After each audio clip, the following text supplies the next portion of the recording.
entering to the next module, which is hypothesis. So what we will do with all this statistics and probability theory, which we had a look in our previous chapters. The science part of data science frequently involves forming and testing hypotheses about our data and processes that generate it.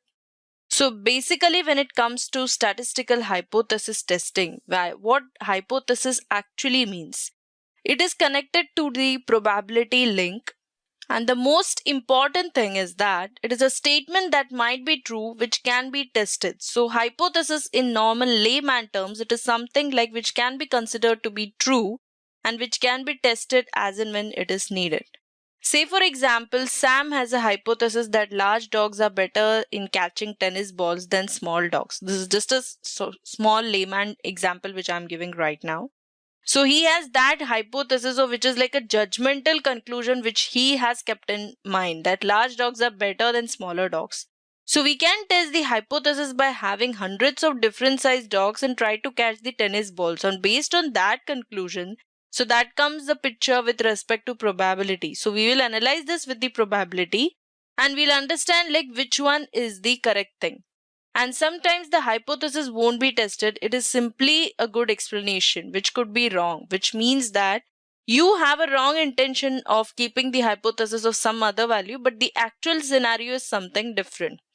Often, as a data scientist, we'll want to test whether a certain hypothesis is likely to be true. So far, for our purposes, hypotheses are nothing but an assertions like this coin is fair, or data scientists prefer Python to R. So that is one kind of an hypothesis. Like they don't prefer Python, they prefer R programming instead of keeping Python. Or people are more likely to navigate away from the page without ever reading the content if we pop up an irritating advertisement with a tiny, hard to find any close button that can be translated into statistics about data. So under various assumptions, those statistics can be thought of as an observations of random variables from known distributions, which also allows us to make statements about likely, we can say, those assumptions to be hold.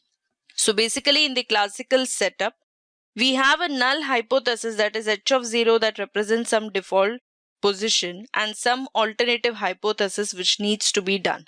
So now we will consider in our next chapter about a simple hypothesis, that is flipping a coin. Imagine we have a coin and we want to test it whether it is fair.